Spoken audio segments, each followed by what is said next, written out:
साईं साहब जी धन्यवाद।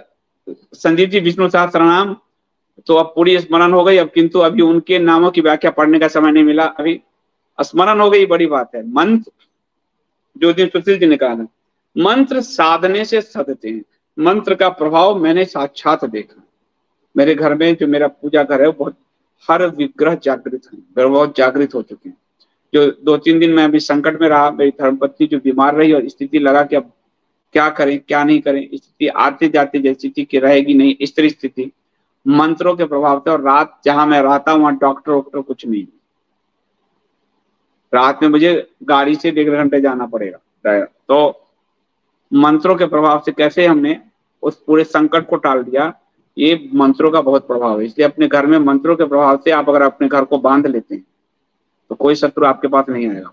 आपका जो ये ऊर्जा क्षेत्र है तो वो प्रबल होता है, दूसरा आपके घर का ऊर्जा क्षेत्र प्रबल होता है। आपको देखो, मैं अभी मंत्र का प्रभाव कर रहा हूँ, देखो मेरे रोंगटे खड़े हो रहे हैं, ये मेरे घर में है प्रभाव। तो मंत्र बहुत जागृत होते हैं। मंत्र से जो हमारा मन है वो परमात्मा से जुड़ जाता है मंत्र से। तो आप मंत्रों को अगर आपको कंठस्थ हो गए विष्णु सहस्त्र नाम, इससे सुंदर आप पर विष्णु भगवान की कृपा और क्या होगी। विष्णु भगवान के नाम की व्याख्या भी आप उसके बाद पढ़िएगा। और मैं तो पार्टी में के काम में लगा हूं, नहीं तो हर बुधवार को मैं विष्णु सहस्त्र नाम और हर बृहस्पतिवार को मैं गीता करना चाहता था, लेकिन अब मैं क्या कहूँ, बैठकों का दौर चल रहा है। वरना विष्णु जी का नाम की जो जितनी सुंदर व्याख्या है, उसके अर्थ के गूढ़ार्थ हैं कितने। और इसीलिए जब कलयुग आ रहा था और द्वापर जा रहा था, महाभारत का वो समय है, संधि काल है, भगवान कृष्ण जानते हैं कि आगे असुरों का कितना विकट स्थिति आने वाला है। वो असुर से तो लड़ ही रहे हैं सब, हर जन्म में, हर अवतार में। तो इसलिए विष्णु पितामह से कहलवाया। किसको कहलवाया? धर्मराज युधिष्ठिर को कहलवाया। क्या कहलवाया? कि वो कौन धर्म है, कौन सा धर्म है, कौन सा नाम है जिसको लेने से सारा कल्याण हो जाए। यानी उन्होंने एक कुंजी बनाने को कहा कि प्रभु पितामह एक मंत्र बता दीजिए जिससे मानव का संपूर्ण कल्याण इस मंत्र से हो जाए। तो भगवान विष्णु के 1000 नामों की व्याख्या भगवान ये भीष्म पितामह ने की कि यही वो मंत्र है जिससे मानव का कल्याण हो। और अकेला सहस्त्र नाम है जो भगवान की उपस्थिति में पढ़े गए, यानी भगवान कृष्ण वहां उपस्थित हैं, ये उनके द्वारा संस्तुत नाम है। तो वो नाम है जो आपको हर तरह के संकट से बचाएगा। और इसका एक कारण है, इसका आध्यात्मिक अगर कारण आप समझोगे, कारण समझो कि परब्रह्म का जो विष्णु स्वरूप है वो आपका पालनहार है। तो आपका पिता आपका पालनहार, तो पिता क्या है? आपको पिता शब्द पालनहार से ही बना है, इसलिए विष्णु परम पिता हो जाते हैं। तो आपका पालनहार ही आपको संकट से बचाता है ना। स्कूल जाते हो, रोड पे जाते हो, कोर्ट में जाते हो, पुलिस में जाते हो, आपका पिता आपके घर में कुछ नहीं, अगर वो बुजुर्ग हैं बैठे ही हुए हैं तो भी आपको एक संबल मिलता है कि वो हमारे पीछे हैं। तो पालनहार ही आपको बचाएगा, ये सीधी सी बात है, और कोई बचाने नहीं आएगा। और इसीलिए पुरातन पुरुष कहे गए, क्योंकि वो सर्व सृष्टि के आरंभ से तो वो, और असुरांत तक कहे गए, जो सारे असुरों का अंत करता है, सारे असुरों का अंत करता है। तो असुर उनके नाम से भागते हैं। असुरों के अंत करने के लिए मानव उनको इतने प्रिय हैं कि मानव के लिए वो खुद कष्ट सहते हुए अपना अवतार लेते हैं, जन्म लेते हैं, भगवान विष्णु। इसलिए उस विष्णु सहस्त्र नाम की महिमा इतनी ताकतवर है कि देखो मेरे रंग पे खड़े हो रहे हैं, जबकि मैं रोज पाठ करता हूँ। और उस नाम त्रय का मंत्र का जाप करते हुए आप लोगों को कभी संकट आए तो 2 मंत्र बता देता हूँ। एक तो भगवान विष्णु का एक मंत्र है, शुक्लांबर धरम विष्णुम शशिवर्णम चतुर्भुजम प्रसन्न वदनम ध्यायेत सर्व विघ्नोपशांतये। सारे विघ्न को शांत करने वाले विष्णु। तो जितना विघ्न बाधा आए, शुक्लांबर धरम विष्णुम शशिवर्णम चतुर्भुजम प्रसन्न वदनम ध्यायेत सर्व विघ्नोपशांतये। एक तो ये आपके हर विघ्न बाधा को, ये नहीं कि 108 ही बार पढ़ो, ये मन में आपके स्मरण, मानी आप चलते रहो और विष्णु नाम आपके जाप चलता रहे। शुक्लांबरधरम विष्णु शशिवर्णम चतुर्भुजम प्रसन्न वदनम ध्यायेत सर्व विघ्नोपशांतये, ये आपके अंदर मन में जाप चलता रहे तो हर विघ्न बाधा कट जाएगा। दूसरा, बीमारी अगर हो जाए कोई, तो जो नाम त्रय मंत्र है, जिस नाम त्रयी मंत्र से असुरों का नाश किया माता ने, ओम अच्युताय नमः, ओम अनंताय नमः, ओम गोविंदाय नमः, ये तीनों भगवान विष्णु के नाम।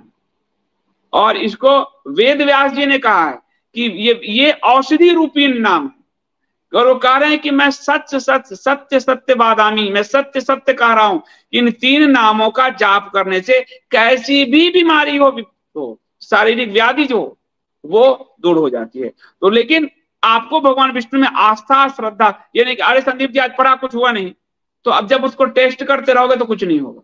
परमात्मा टेस्ट से परे हुआ, आपका बल्ब नहीं बटन दबाकर टेस्ट करोगे। आपको पूर्ण समर्पण, इसलिए अर्जुन को कहते हैं भगवान श्री कृष्ण कि तू पूरी तरह से सब धर्मों को छोड़ और तू मेरी शरण में आ जा। ये सिर्फ अर्जुन के लिए नहीं करे, मानव मात्र के लिए करे, तू सब धर्मों को छोड़ और मेरी शरण में आ जा, भगवान करें। और उसने इतने क्वेश्चंस किए, वो करें सबको छोड़ मेरी शरण में आ जा। तो जब तक विश्वास आपके अंदर पैदा नहीं होगा, आस्था पैदा नहीं होगा भगवान विष्णु के प्रति, तब तक आप पर ये मंत्र प्रभावी नहीं होंगे। ठीक है। और विष्णु का मतलब है विस्तार, ये पूरे ब्रह्मांड का विस्तार विष्णु है। विष्णु मतलब विस्तार, उसका अर्थ है विस्तार, तो पूरे ब्रह्मांड का विस्तार। और इसीलिए वो पुरातन है, क्योंकि आपको जन्म देने के लिए जो ब्रह्मा है उनका भी जन्म करता वही, इसलिए वो पुरातन है और इसीलिए वो सनातन है।